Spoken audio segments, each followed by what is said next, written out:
آج مجھے 40 کے صرف مسائل پیش کرنا ہے کہ کیسے علامہ مجلسی کہتے ہیں کہ ایک عیسائی گزر رہا تھا جو اپنی بیٹی اور بیوی کے ساتھ شام آیا تھا، دمشق آیا تھا، اس کے زادرہ ختم ہو گیا. جب سب پیسے ختم ہو گئے تو اس نے سوچا کہ کیا کروں، بادشاہ کے سامنے کوئی تحفہ دوں گا تو وہ اس کے بدلے میں مجھے کوئی انعام دے گا، پیسے دے گا، تو مسلمانوں کے بادشاہ کو کوئی تحفہ دے دیتا ہوں. سوچنے لگا، پھر اس نے کہا کہ ایک ہرنی کو میں کہیں سے شکار کرتا ہوں. گیا، جا کے دیکھا ایک ہرنی بہت خوبصورت تھی، گلے میں رسی ڈالی، گھسیٹتا ہوا جا رہا تھا کہ اچانک زندان کے دروازے پہ ہرنی رک گئی. اس نے بہت کوشش کی، کہا کہ اتنا زور لگا رہا ہوں لیکن کھینچا نہیں جا سکتا.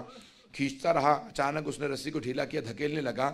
ہرنی بہت تیزی سے زندان کے دروازے پہ آئی اور علامہ مجلسی کہتے ہیں بحار الانوار میں کہ اس نے فصیح عربی زبان میں کہا السلام علیک یا ابن رسول اللہ. وہ عیسائی تھا، پریشان ہونے لگا کہ یہ کیا کیفیت ہے، جانور بول رہے ہیں. بڑا پریشان ہو کے آگے بڑھا دیکھنے کے لیے کہ زندان میں کون ہے جسے یہ ہرنی نے فصیح عربی زبان میں سلام کیا. تو ایک مرتبہ جب آگے بڑھا تو دیکھا کہ ایک جلا ہوا امامے کا کپڑا ہے کسی کے سر کے نیچے، اور کچھ مستورات بیٹھی ہوئی ہیں، کچھ بچے باقی رہ گئے ہیں. میں نے آج صبح کی مجلس میں کہا تھا نا، جب آل رسول مدینے سے جا رہے تھے نا کربلا تو 46 بچے ساتھ تھے، 46 چلڈرن تھے، 46، اور جب واپس جا رہے تھے تو 10 بچے بھی نہیں رہ گئے تھے. نہ جانے کتنے بچوں کی شہادتیں ہوئی ہیں. آگے بڑھ کے دیکھنے لگا. امام سجاد فوراً اٹھے، زندان کے دروازے پہ آئے اور ایک مرتبہ اس نے امام کی طرف دیکھا کہ آپ کون ہیں، آپ اس زندان میں کیوں ہیں، یہ ہرنی کیوں بول رہی ہے اور آپ کا مقام کسی کو کیوں معلوم نہیں. امام نے ہرنی کی طرف دیکھا، دیکھنے کے بعد کہا کہ یہ ہرنی مجھ سے صرف اتنا کہہ رہی ہے کہ مجھے اتنی دیر کی مہلت دلا دیں، میرے 2 بچے ہیں اس پہاڑ کے پیچھے، میں انہیں دودھ پلا کے واپس آ جاؤں. امام نے پلٹ کے اس عیسائی سے کہا میں تجھے ضمانت دیتا ہوں یہ ہرنی واپس آ جائے گی، بس اسے اتنی مہلت دے دے، اپنے بچوں کو دودھ پلا دے. اس نے فوراً اس ہرنی کو آزاد کر دیا. کہا میں نے آپ کی وجہ سے اسے آزاد کر دیا، یہ ہرنی آپ سے مہلت مانگ رہی ہے، یہ آپ کو کیسے معلوم؟ امام نے کیسے آزاد کر دے، میں حجت خدا ہوں. کہا آپ کون ہیں؟ کہا تو نے مسلمانوں کے آخر نبی جو ہیں، نبی آخر زمان، ان کا نام سن رکھا ہے؟ کہا ہاں، محمد مصطفیٰ. کہا کہ ان کے 2 نواسے تھے، حسن و حسین، میں حسین کا بیٹا ہوں. اب وہ تڑپنے لگا. کہا یہ سارے مسلمان ہیں اس شہر کے اندر اور ان میں سے کوئی بھی آپ کی حرمت کو نہیں جانتا، کوئی آپ کے مقام و عظمت کو نہیں سمجھتا. ایک مرتبہ اس نے گھروں پہ جانا شروع کیا، دروازوں پہ دستک دینا شروع کی. مسلمانوں باہر آ جاؤ، یہ تمہارے نبی کی ذریت ہے جو قید خانے میں، یہ آل نبی ہیں جو تمہارے قید خانوں میں ہیں. مسلمان باہر نکلتے، وہ ایک مرتبہ آ کے پوچھنے لگا یہ مستورات کون ہیں؟ کہا یہ نبی کی نواسیاں ہیں، یہ علی کی بیٹیاں ہیں. جب اس نے زیادہ شور مچایا تو یزید کے جو سپاہی تھے انہوں نے اس کو گرفتار کر لیا. علامہ مجلسی کہتے ہیں کہ انہوں نے اس کا سر قلم کیا، اسے مار دیا اور جا کے مدینے سے، دمشق سے باہر اس کو پھینک دیا یا دفنا دیا قبر کے اندر. جب دفنا دیا تو اس کی بیٹی نے اور اس کی بیوی نے سنا کہ ہمارے شوہر کو کسی قیدی کی وجہ سے مار دیا گیا ہے. وہ فوراً تلاش کرتی ہوئی دمشق کے باہر اسی قید خانے کے سامنے کھڑی ہوئی. کہا کہ آپ کون ہیں؟ امام سجاد سمجھ گئے. کیا بات ہے؟ کہ ہمارا ایک ہی سہارا تھا وہ بھی آپ نے چھین لیا. امام نے ایک مرتبہ اعجاز سے زندان کے دروازے کھلے. کہا میرے ساتھ چل. اور امام اس مقام پہ پہنچے جہاں پہ قبر تھی. کہا پروردگارہ میری مظلومیت کا واسطہ. ایک مرتبہ قبر کھلی، وہ باہر اٹھا، امام کی قدموں میں گرا. کہا میں آپ پہ ایمان لے کے آتا ہوں، میں گواہی دیتا ہوں آپ حجت خدا ہیں. امام نے کہا واپس چلا جا، تیری زوجہ اور تیری بیٹی بہت پریشان تھے. جب جانے لگے تو امام نے خاتون سے کہا کہ ہم سہارے چھینتے نہیں ہیں، ہم سہارے عطا کرتے ہیں. بس اس کے بعد ایک مرتبہ ایسا ماحول بنا، ہر دمشق کے گھر کے اندر باتیں ہونے لگی کہ کوئی یہ قیدی یہاں آل رسول ہیں، وہ عیسائی کہہ کے گیا تھا. اب ہر جگہ پہ جب باتیں ہونے لگی یزید کے خلاف، سب لوگ گفتگو چیمیں گوئیاں کرنے لگے کہ یزید نے آل رسول کو قیدی بنا رکھا ہے. تو یزید نے کہا ان کو یہاں سے بھیج دو، واپس مدینے چلے جائیں، اب یہ میرے خلاف کچھ نہیں کر سکتے، یہ بیویاں ختم ہو چکی ہیں، ان کو قید کے اندر اتنی مسلسل سختیاں آئی ہیں کہ یہ میرے خلاف کچھ نہیں کر سکتے. ایک مرتبہ اس نے کہا کہ میں آپ کو آزاد کرنا چاہتا ہوں. میں آپ سے سوال کروں، اگر کسی 2 گروہوں میں جنگ ہو، شرائط وہ رکھتا ہے جو جیتتا ہے، شرائط وہی رکھتا ہے جو جیتتا ہے۔ تو ایک مرتبہ یزید نے کہا میں آپ کو آزاد کرتا ہوں۔ امام سجاد نے کہا ہماری کچھ شرائط ہیں، شرائط پوری کر دے ہم واپس چلے جائیں گے۔ کہا کیا شرائط ہے؟ کہا پہلی شرط ہے شہداء کے سروں کو واپس کر دے، دوسری شرط یہ ہے کہ جو تبرکات لوٹے تھے تبرکات کو لوٹا دے، اور تیسری شرط یہ ہے کہ ہمیں یہاں پہ رونے کے لیے ایک مکان دے دے، ہم اب تک کھل کے رو نہیں سکے ہیں۔ بس بھئی آپ پہ اور مجھ پہ تو کوئی پابندی نہیں ہے، بیویوں کے گریے پہ بھی پابندی تھی۔ آج سنیں گے مصائب کو، بس بھی بس ایک چراغ رہنے دیجئے گا، اب سنیں گے مصائب کو۔ یہ چراغ بجھا دیے گئے تاکہ کوئی رونے میں حیا نہ کرے، کوئی رونے میں شرم نہ کرے، لیکن پھر بھی کچھ دیر بعد یہ چراغ جلا دیے جائیں گے، ہمیشہ تاریکی نہیں رہے گی۔ ایک 3.5 برس کی بچی تھی، وہ ہمیشہ یہی سوال کرتی تھی اماں دوبارہ کبھی چراغ بھی جلیں گے، کبھی روشنیاں بھی ہوں گی؟ بس بھئی ایک مرتبہ مکان دیا کہ آپ یہاں پہ گریہ کر سکتے ہیں۔ ساری بیویاں زمین پہ بیٹھی گریہ کر رہی تھی، روتی جاتی تھی، کوئی مصائب پڑھنے والا نہیں تھا۔ ایک بی بی آواز دیتی تھی واہ حسینہ، ساری بیویاں رونے لگتی تھی۔ جب خاموش ہوتی دوسری بی بی کہتی واہ عباسہ، پھر جب خاموش ہوتی کوئی بی بی کہتی واہ علی اکبرہ، پھر کوئی کہتی واہ علی اصغرہ، واہ قاسمہ۔ بس شہداء کے نام آتے تھے، مصائب ذہن میں آ جاتے تھے۔ کسی کا لاشا پامال ہوا ذہن میں آتا تھا، کسی کے چھوٹے سے لاشے کے گلے میں تیر لگنے کے مصائب ذہن میں آتے تھے۔ میں اب تفصیل میں نہیں جاؤں گا، تیزی سے آگے بڑھ رہا ہوں عزیزان گرامی۔ بس بھی ایک مرتبہ شہداء کے سروں سے متعلق کہا تھا نا امام سجاد نے، پہلے تبرکات واپس آ رہے تھے، پہلے تبرکات۔ ایک چادر تطہیر آئی، جناب زینب آگے بڑھی کہا لاؤ میری ماں کی چادر مجھے واپس کر دو۔ اتنے میں 2 چھوٹی چھوٹی بالیاں آئیں، ساری بیویوں نے جناب رباب کو دیکھا، سمجھ گئیں کہ بالیاں جس بی بی کی تھی اب وہ نہیں رہی۔ یہ بالیاں لائی گئیں، جناب رباب نے تڑپ کے بالیوں کو لیا، کہا جس کی بالیاں تھی اب وہ نہیں رہی۔ اتنے میں ایک آدمی ایک انگوٹھی لے کے آیا، امام سجاد سے جناب زینب نے پوچھا بیٹا سجاد یہ کس کی انگوٹھی ہے؟ کہا پھوپھی اماں میرے بابا کی انگوٹھی ہے۔ جب بجدل انگوٹھی اتار رہا تھا نا، انگوٹھی اتر نہیں رہی تھی، اس نے خنجر نکالا، انگلی کو کاٹو اور انگوٹھی اتار کے لوٹ کے لے گیا۔ اجرکم اللہ، اجرکم اللہ۔ کوئی بخل نہ کرے، بلند آواز سے روئیے گا۔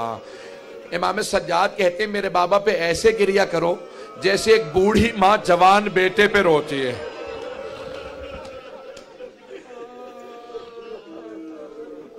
بس بھئی تبرکات کے میں نے سارا چھوڑ دیا مضمون، بہت تیزی سے آگے بڑھ رہا ہوں۔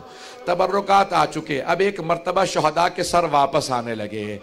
پہلا جو سر آیا بڑا ننھا سا سر تھا، جناب رباب نے اپنے برقعے کا دامن پھیلایا کہ لاؤ علی اصغر کا سر مجھے دے دو۔ بی بی نے کچھ دیر سر لے کے گریہ کیا، پھر ایک سوال کیا علی اصغر اب مثلوں کا تنہر، بیٹا کہ تجھ جیسے بچوں کو بھی نہر کیا جاتا ہے؟ بیٹا اونٹوں کو نہر کیا جاتا ہے۔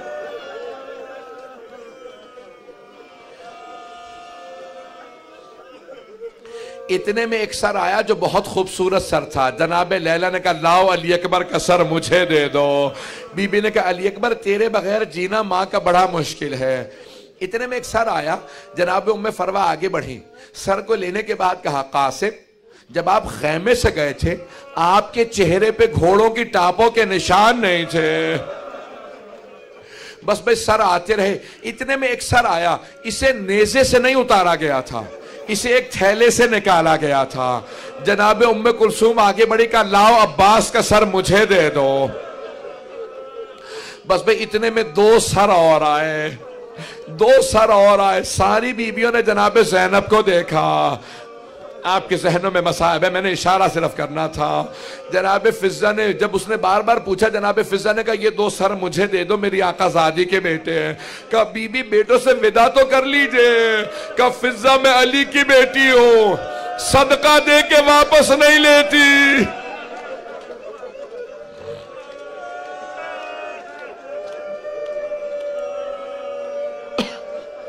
بس بھئی ایک مرتبہ ایک ایسا سر آیا، ساری بیبیاں تعظیم میں کھڑی ہو گئیں، جناب زینب آگے بڑھی کہ اللہ میرے ماں جائے حسین کا سر، مجھے میرے بھائی کا سر دے دو۔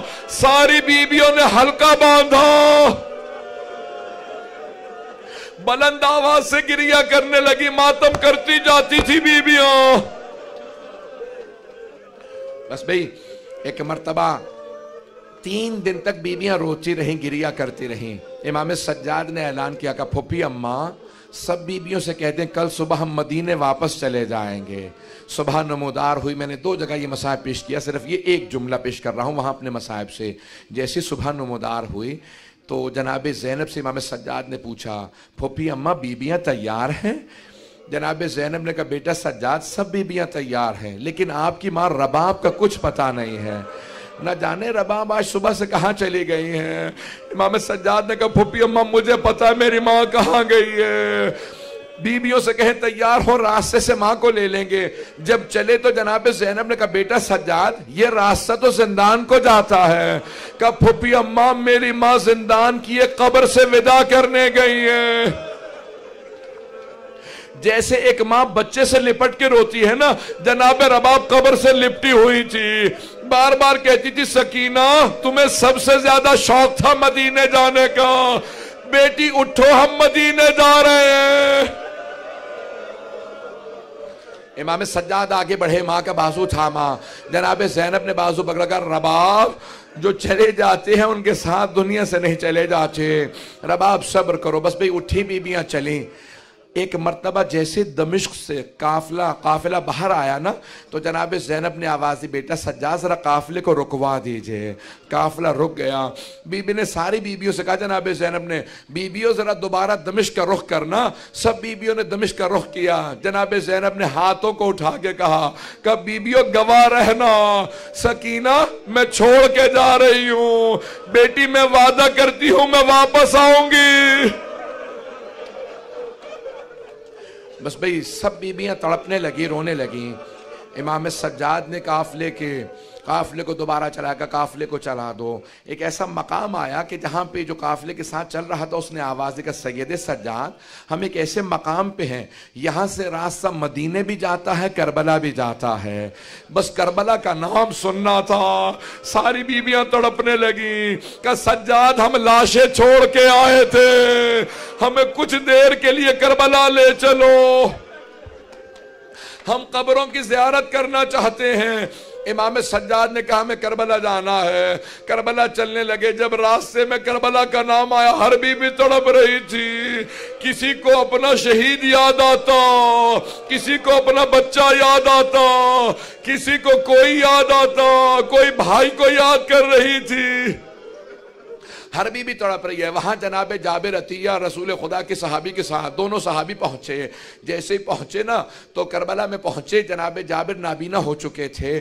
عطیہ سے اپنے غلام سے کہا کہ مجھے حسین کی قبر پہ لے چل۔ کہا قبور ہیں لیکن نام نہیں لکھے ہوئے، پہچانا نہیں جا رہا کون سی قبر کس کی ہے۔ تو جناب جابر نے آواز دی حسین میں جب بھی آپ سے ملنے آتا تھا مجھے گلے لگاتے تھے، اے حسین میں مدینے سے آیا ہوں، کچھ دیر کے لیے مجھے گلے لگا لیجئے۔ جناب جابر ابھی تڑپ ہی رہے تھے کہ اتنے میں جناب جابر کو محسوس ہوا کہ قافلے کے آنے کی آہٹ محسوس ہو رہی ہے۔ بس بھئی 5 سے 7 منٹ کی زحمت دوں گا، زیادہ مصائب نہیں پڑھوں گا۔ آج تابوت ہے نا سید الشہداء کا، کوئی رونے میں بخل نہ کرے۔ آج جب تابوت پہ آپ پرسہ دیں گے نا تو 3 بیبیوں کو پرسہ دیجئے گا۔ جناب سیدہ کو کہے گا بی بی آپ کے بیٹے کی شہادت کا بڑا افسوس ہے، بی بی لاشے کے پامال ہونے کا بڑا افسوس ہے۔ دوسری بی بی جناب زینب کبریٰ کہے گا بی بی آپ نے اپنے بھائی کو لاشے کو پامال ہوتے دیکھا تھا، شمر کو خنجر چلاتے دیکھا تھا۔ اور تیسری کون سی بی بی ہے جسے پرسہ دینا ہے؟ تیسری بی بی جو 3.5 برس کی بی بی، حسین کے سینے پہ سونے والی بی بی۔ اجرکم اللہ، اجرکم اللہ۔ بھئی تھک تو نہیں گئے آپ لوگ؟ مسلسل رونا بڑا مشکل کام ہے۔ آپ کا آپ مسلسل رو رہے ہیں نا، مسلسل رونا جناب زینب کا کام ہے، یہ مسلسل رونا سید سجاد کا کام۔ ایک مرتبہ جابر نے جب آہٹ محسوس کی کوئی قافلہ آ رہا ہے، فوراً عطیہ سے پوچھا کہ ابھی قافلہ آ رہا ہے، قافلہ کس کا ہے؟ کہ اگر یہ میرے مولا سجاد ہوئے میں تجھے آزاد کر دوں گا۔ ایک مرتبہ غلام نے پوچھا اپنے مولا کی کوئی علامت تو بتائیں، کہ میرا مولا 23 برس کا جوان ہے، میرا مولا بڑا قداور ہے، میرے مولا کی کمر بڑی مضبوط ہے، میرے مولا کے بازو بڑے مضبوط ہیں۔ غلام نے دور سے دیکھا کہ یہ آپ کے مولا نہیں ہے، کہ کیوں کہ ان کی داڑھی سفید ہے، کمر جھکی ہوئی ہے۔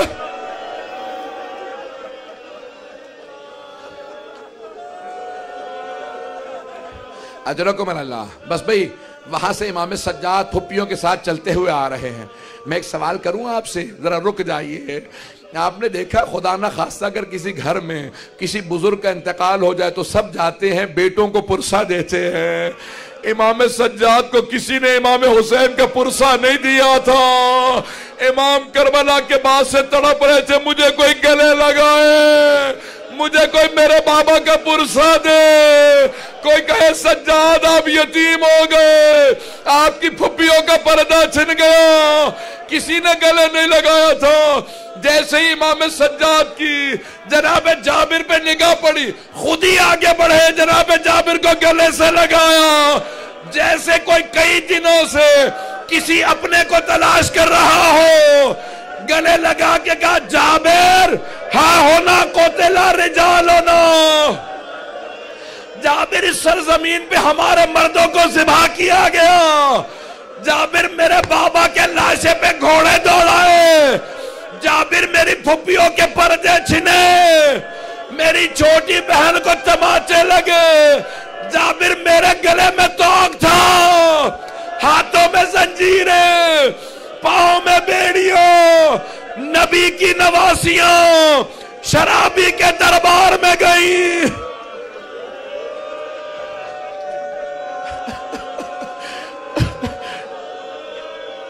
جناب جابر تڑپنے لگے، رونے لگے بلند آواز سے۔ جب بہت روئے تو جناب امام سجاد نے کہا جابر میں آپ سے کہوں گا کچھ دیر کے لیے دور چلے جائیے۔ جناب جابر نے کہا مولا میں تو نابینا ہوں، کچھ دیکھ نہیں پاتا، میں کچھ نہیں دیکھ سکتا، اپنی پھپھیوں کو بلا لے۔ مولا نے کہا جابر آپ دیکھ نہیں سکتے، سن تو سکتے، ابھی میری پھپھیاں بیان کریں گی، کوئی کسی قبر پہ گرے گی، کوئی کسی قبر پہ، جابر ذرا دور چلے جاؤ، میری پھپھیاں بیان کریں گی۔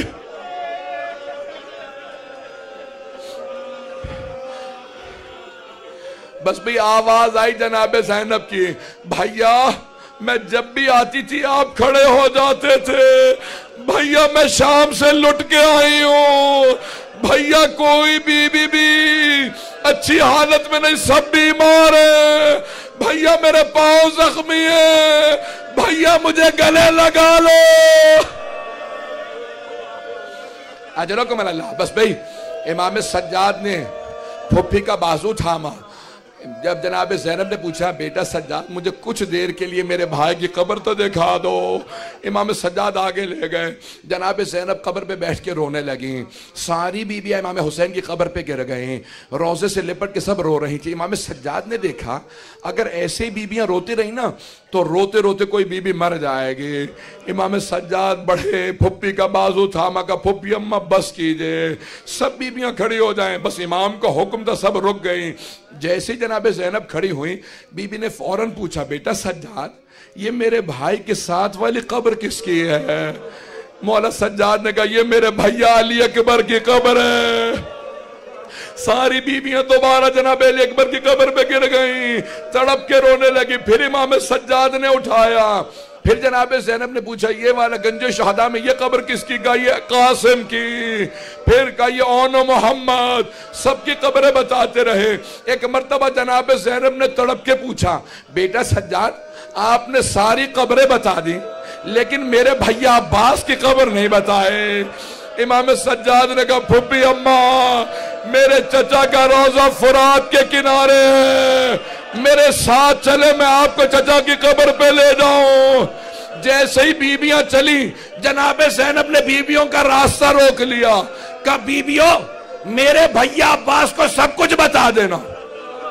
بتا دینا ہمیں شرابی کے دربار لے گئے تھے. بتا دینا ہمیں تازیانے مارے گئے تھے.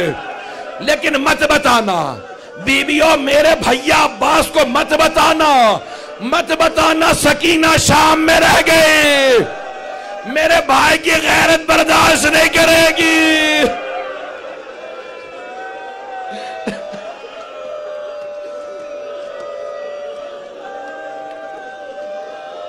بس بھئی تابوت برآمد ہونے والا ہے.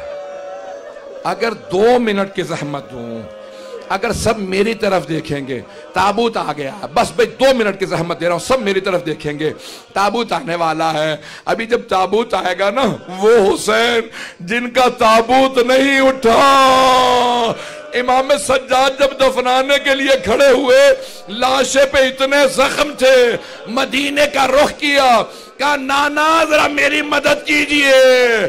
پھر نجف کا رخ کیا, کہا دادا علی مرتضی میری مدد کرے.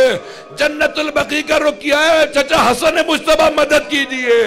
اگر دیکھ سکیں کٹے ہوئے گلے کے نیچے رسول عربی نے ہاتھ رکھے, ٹوٹی ہوئی پسلیوں کے نیچے علی مرتضی نے ہاتھ رکھے, قدموں کے نیچے حسن مجتبی نے.